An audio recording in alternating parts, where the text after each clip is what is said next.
नमस्कार दोस्तों, आज के इस वीडियो लेक्चर में हम सीआईएसएफ हेड कांस्टेबल के एग्ज़ाम के लिए रीजनिंग का एक महत्वपूर्ण प्रैक्टिस सेट आपके साथ डिस्कस करेंगे, जो कि हमारे आने वाले एग्जाम्स के लिए महत्वपूर्ण हैं।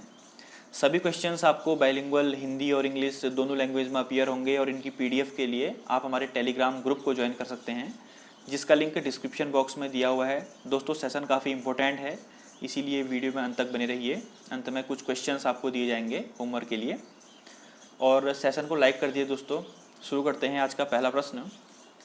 तो पहला प्रश्न है, from the given alternative words select the word which can not be formed using the letters of the given word. तो यहाँ पर एक वर्ड दिया हुआ है आपको, जक्स्टापोजिशन।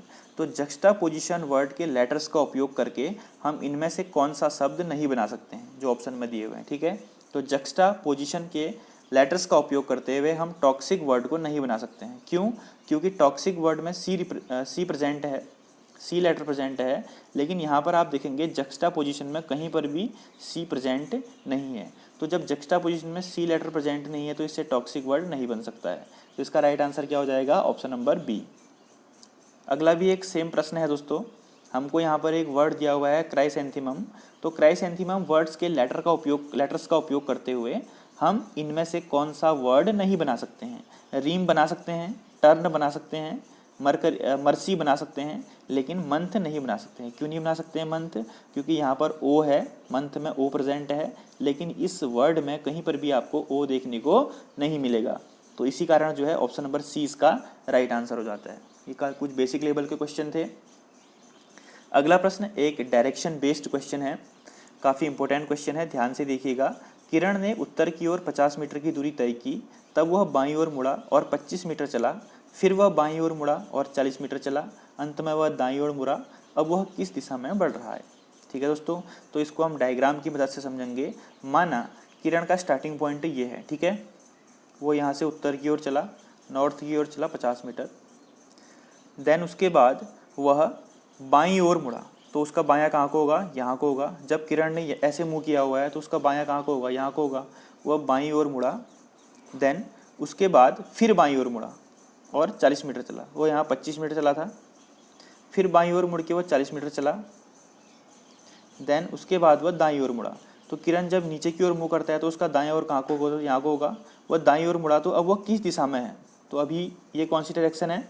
ये है वेस्ट डायरेक्शन, पश्चिम दिशा में, और ये उसका फाइनल पॉइंट है। तो किरण अभी प्रेजेंट में किस दिशा की ओर बढ़ रहा है? वो वेस्ट यानी कि पश्चिम दिशा की ओर बढ़ रहा है। Option number A is right answer. ठीक है दोस्तों, अगला प्रश्न है, if j equal to 10 jasmine equal to 71 then estimate equal to कितना होगा? तो j की प्लेस वैल्यू जैसे कि आपको पता है 10 होती है। अल्फ़ाबेटिकल ऑर्डर में j जो है वह 10वें स्थान पर आता है। अब इसी प्रकार से जैस्मिन के जब हम सारे लेटर्स की प्लेस वैल्यू को जोड़ देंगे, ऐड कर देंगे, ठीक है, तो कितना आ जाएगा? 71 आ जाएगा।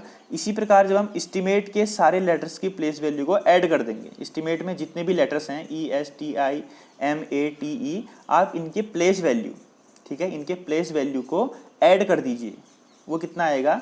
92 आ जाएगा। Option number C is right answer. दोस्तों, ये काफ़ी बेसिक सा कॉन्सेप्ट है, एग्जाम में इससे क्वेश्चन बनते हैं, तो इसको ध्यान में रखिएगा। अगला प्रश्न है मिसिंग नंबर प्रॉब्लम्स। तो यहाँ पर हमको मिसिंग नंबर प्रॉब्लम से संबंधित क्वेश्चन दिए हुए हैं। एक पर्टिकुलर पैटर्न को फॉलो करते हैं, हमको उसी पैटर्न को फॉलो करते हुए इसका आंसर देना पड़ता है। ठीक है, तो देखिए, जैसे कि यहाँ पर लिखा हुआ है 268, 29 और 210, फिर 218 है, क्वेश्चन मार्क है, और 166 है। तो इसका पैटर्न क्या होगा? पहले और तीसरे नंबर को दोस्तों हम माइनस करेंगे तो ये आ जाएगा 58। जब हम 268 को 210 से माइनस करेंगे तो ये कितना आ जाएगा? 58 आ जाएगा।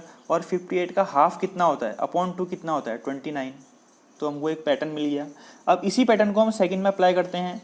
218 माइनस 166, जब 218 से 166 को माइनस किया जाता है तो ये आता है 52, और जब 52 को मैं 2 से डिवाइड करूँगा तो दोस्तों कितना आ जाएगा? 26। तो इसका राइट आंसर क्या हो जाएगा? Option number C 26। उम्मीद करता हूँ इस क्वेश्चन को आप समझ गए होंगे। बढ़ते हैं अगले प्रश्न की ओर। अगला प्रश्न भी एक मिसिंग नंबर प्रॉब्लम है, जो कि box based missing number problem है। यहाँ पर आपको 8, 3, 21 दिया हुआ है, फिर 6, 5, 25 दिया हुआ है, 12, 2 और क्वेश्चन मार्क, इस मिसिंग डेटा को फाइंड आउट करना है। तो इसमें क्या करेंगे दोस्तों, फर्स्ट नंबर ध्यान से देखना, first number multiply second number minus second number. तो पहले फर्स्ट और सेकंड नंबर को गुणा करेंगे और उसको सेकंड नंबर से माइनस कर देंगे, तो कितना आ जाएगा 21। इसी प्रकार 6 माइनस 5 माइनस सेकेंड नंबर 25। तो इसी प्रकार से हम तीसरे वाले को करेंगे जो क्वेश्चन है 12 इंटू 2 माइनस 2 इक्वल टू 22। तो इसका राइट आंसर कितना हो जाएगा, ऑप्शन नंबर सी। ठीक है, इस पैटर्न को भी आप समझ गए होंगे, उम्मीद करता हूँ। अगला प्रश्न है दोस्तों 9, 12, 18 क्वेश्चन मार्क 54 और 102। तो इसका भी एक अच्छा पैटर्न है जो कि एग्जाम में अक्सर पूछा जाता है। 9 + 3 12, ठीक है, 9 × 3 12। तो इसका रिजल्टेंट को हम फर्स्ट में रख देंगे 12 प्लस, अब हम क्या करेंगे 3 का दोगुना, 3 × 2 = 6, ये आ जाएगा 18। अब इसी पैटर्न को हम फॉलो करते जाएंगे। अब 6 का दोगुना रख देंगे 12 हो जाएगा, तो ये आ जाएगा 30। तो यहाँ पर कितना आ जाएगा दोस्तों, मिसिंग डेटा की जगह 30, option number C is right answer. अब हम इसको चेक करते हैं कि फर्दर सही है या नहीं है। ठीक, तो इसके लिए हम क्या करेंगे 30 + 12 का दोगुना 24 इक्वल टू 54, और इसको फाइनल भी कर लेते हैं। चलो 54 + 24 का दोगुना 48, इन दोनों को प्लस करोगे तो कितना आएगा 102। तो इसका मतलब ये पूरा पैटर्न हमारा सही है और इसका आंसर क्या आ जाएगा, ऑप्शन नंबर सी 30। हमको दोगुना करते हुए जाना है। ठीक है, अगला प्रश्न आपको एक complex star missing number problem लग रहा होगा, लेकिन ये बहुत ही ईजी है। इसमें आपको नंबर्स थोड़ा कॉम्प्लेक्स दिए हुए हैं, खिचड़ी जैसी बनी हुई है, लेकिन बहुत ईजी है। देखिए कैसे, 3 का क्यूब, 4 का क्यूब, 5 का क्यूब, 6 का क्यूब, 7 का क्यूब। अब हमको यहाँ पर क्या करना है, 8 का क्यूब फाइंड आउट करना है। बस आपको पता है कि 8 का क्यूब कितना होता है, 512 होता है। तो राइट आंसर कितना आ जाएगा मिसिंग डेटा की जगह 512। ठीक है, अगला प्रश्न है दोस्तों एक मैथमेटिकल प्रॉब्लम है जो कभी कभार रीजनिंग में पूछ ली जाती है, जहाँ पर 3 फलों की टोकरियाँ हैं। पहली टोकरी में फलों की संख्या दूसरी टोकरी का दोगुना है। तो क्वेश्चन के हिसाब से हम बढ़ते हैं। पहली टोकरी में फलों की संख्या दूसरी टोकरी का दोगुना है, माना दूसरी टोकरी में x हैं तो पहली टोकरी में उसके दोगुने हो जाएंगे, 2x हो जाएंगे। तीसरी टोकरी में फल पहली के 3/4 हैं, यानी कि पहली के 3/4 है। सभी टोकरी में फलों का औसत 30 है, यानी कि टोटल फल कितने हो जाएंगे 30 × 3 90। तो पहली टोकरी में फलों की संख्या हमको निकालनी है। तो ये कितना हो जाएगा दोस्तों, अगर मैं इसको सॉल्व करूं तो हो जाएगा 6x/4, और 6x/4 को मैं 2 से काटूंगा तो ये हो जाएगा 3x/2, है ना। ये कितना हो जाएगा 3x/2 हो जाएगा। मैंने क्या किया 6x/4 किया और उसको 2 से सॉर्ट आउट कर दिया। तो यहाँ पर देखिए जब मैं इन तीनों को प्लस करूंगा तो इनकी वैल्यू आनी चाहिए 90। ठीक है, इनकी वैल्यू कितनी आ रही है 90 आ रही है। चलिए ठीक, तो x 2x + x + 3x/2 equal to 90। तो इसको हम सॉल्व करेंगे तो x की वैल्यू कितनी आ जाएगी 20 आ जाएगी। इसको आप सॉल्व कर लीजिएगा, ये हो जाएगा 3x + 3x/2 इक्वल टू 90। तो 9x की वैल्यू 180, x की वैल्यू 20। ठीक है, तो x की वैल्यू 20 आ गई। तो पहली टोकरी में फलों की संख्या कितनी थी 2x थी, तो 2x × 20 कितना हो जाएगा 40 हो जाएगा। Option number D is right answer. दोस्तों जैसे कि यहाँ पर x की वैल्यू 20 आ गई तो 2 × 20 कर देंगे तो कितना आ जाएगा 40 आ जाएगा। ठीक है, अगला प्रश्न है some questions are solved on the basis of certain system. तो यहाँ पर एक पर्टिकुलर पैटर्न में इस क्वेश्चन को सॉल्व किया गया है, हमको ये मिसिंग डेटा फाइंड आउट करना है। ठीक है, सेम मिसिंग नंबर प्रॉब्लम की तरह है, थोड़ा पैटर्न चेंज हो जाता है बस। तो यहाँ पर क्या है दोस्तों 12, 8 और 390, 7, 5, 134। तो इसका पैटर्न मैं आपको बता रहा हूँ, आप ध्यान से समझिएगा इसके पैटर्न को। तो इसका पैटर्न दोस्तों ये है, फर्स्ट और थर्ड नंबर को प्लस करना है। 12 + 8 को प्लस किया तो ये आ गया आपका 20। ठीक, अब हमने 20 का स्क्वायर किया -10 कर दिया, ये हमने एक पैटर्न डेवलप कर लिया। तो 20² - 10 कितना हो जाएगा 390, जो कि बीच में लिखा हुआ है। अब सेम सेकंड वाले के लिए भी करते हैं। 7 + 5 12, 12 का स्क्वायर -10, तो 12 का स्क्वायर होता है 144, -10 कितना हो जाएगा 134, जो कि यहाँ पर मिडिल में है। बस इसी को आप क्वेश्चन में अप्लाई कर दीजिए। 5 + 12 = 17, 17 का स्क्वायर होता है 289 माइनस 10 = 279। कितना आ जाएगा हमारा आंसर? 279। तो पैटर्न को समझ गए होंगे आप। क्या किया हमने? फर्स्ट और थर्ड नंबर को प्लस किया, उसका स्क्वायर किया, -10 कर दिया। इसी को हमने पूरे क्वेश्चन में अप्लाई किया तो हमारा आंसर निकल गया ऑप्शन नंबर सी 279। अगला है दोस्तों, इफ स्टॉप इज कोडेड 19, 20, 15, 16 तो how can be we code the word pots. तो देखिए, जिसकी एस की प्लेस वैल्यू 19 होती है, टी की प्लेस वैल्यू 20 होती है, ओ की प्लेस वैल्यू 15 होती है और पी की प्लेस वैल्यू 16 होती है। तो इसी प्रकार पी की प्लेस वैल्यू 16 होती है, ओ की प्लेस वैल्यू 15 होती है, टी की प्लेस वैल्यू 20 होती है और एस की प्लेस वैल्यू 19 होती है। तो हमारा इसका आंसर कितना आ जाएगा? 16, 15, 20, 19। Option number C is right answer. बहुत ही सिंपल था, प्लेस वैल्यू हमको इसमें पुट करनी थी।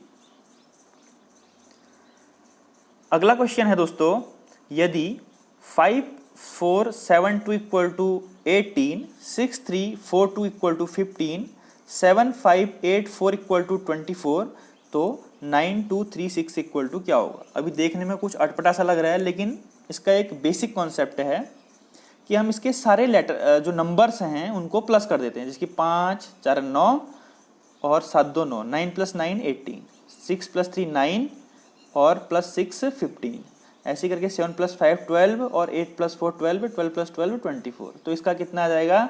9, 2, 11 और 6 + 3 9, 11 + 9 = 20। हमने इसमें क्या किया दोस्तों? इसके नंबर्स को प्लस कर दिया आपस में। जैसे कि 5, 4, 7, 2 है तो इसके सारे नंबर्स को हमने आपस में प्लस कर दिया। तो इसी प्रकार हमने 9, 2, 3, 6 के सारे नंबर्स को आपस में प्लस किया तो हमारा राइट आंसर क्या आ गया? 20 आ गया। इफ 8 + 8 = 72, 5 + 5 = 30, 7 + 7 = 56 तो 6 + 6 = क्या होगा? तो इसमें क्या हो रहा है दोस्तों, जैसे कि 8 + 8 होता है तो इसका एक 72 है, एक पर्टिकुलर पैटर्न को फॉलो कर रहे हैं। तो हम क्या करेंगे? 8 का स्क्वायर -8 कितना हो जाएगा? 72, सॉरी +8, ठीक है। 8 का स्क्वायर +8 72। अब इसी प्रकार 5 का स्क्वायर +5 30, 7 का स्क्वायर +7 56, तो 6 का स्क्वायर +6 42। इसका राइट आंसर क्या आ जाएगा? 42। हमको क्या करना है? इनका स्क्वायर करना है और उसी नंबर से उसको प्लस कर देना है। जैसे कि यहाँ पर 8 का स्क्वायर है 64 + 8 72, ठीक है। तो इसका राइट आंसर क्या हो जाएगा दोस्तों? 42। यदि b = 2, a = 1, m = 3, r = 5, e = 6, o = 7 है तो इनमें से कौन से अक्षरों का योग सबसे अधिक होगा? आपको सारे नंबरों की वैल्यू दी हुई है, आप इन वैल्यूज़ को इनमें पुट कर देंगे तो आप क्या पाएंगे दोस्तों कि जो सबसे ज़्यादा होगा अक्षरों का योग वो रूम का होगा, ठीक है। 5, आर का 5 दिया हुआ है, ओ का 7 7 और एम का दिया हुआ है 3, तो ये हो जाएगा 22, ठीक है। इसका करेंगे तो 20 आएगा, मोर का करोगे तो 21 आएगा और रेयर का करोगे तो 17 आएगा। तो सबसे ज़्यादा किसका आ गया? रूम का आ गया, ऑप्शन नंबर बी, ठीक है। अच्छा क्वेश्चन था ये। अगला प्रश्न है, हमको कुछ ऑप्शंस दिए हुए हैं, कुछ कंडीशंस दी हुई हैं या कुछ चीज़ें दी हुई हैं, इनको हमको एक सार्थक क्रम में लगाना है। जैसे कि mother, infant, milk, crying, smiling, ठीक है। तो सबसे पहले इसमें क्या होगा दोस्तों, हमको इसको एक सीक्वेंस में लगाना है। तो सबसे पहले एक इन्फेंट होता है, इन्फेंट मतलब एक नवजात शिशु होता है, वो रो रहा है, वो क्या करता है? क्राइंग करता है, ठीक है ना। क्राइंग करता है, जब वो रोता है तो कौन आएगा? उसकी माँ आएगी, मदर आ जाएगी। फिर मदर उसको मिल्क देगी, जब बच्चे को भूख लगेगी तभी रो रहा होगा। हमको इसमें थोड़ा सा अपना दिमाग लगाना है। बच्चे को मिल्क की आवश्यकता है, जब उसने मिल्क पी लिया तो वो स्माइल करने लग गया। तो इसका सार्थक क्रम क्या हो जाएगा? 2 4 1 3 5। 2 4 1 3 5 है ऑप्शन नंबर बी में।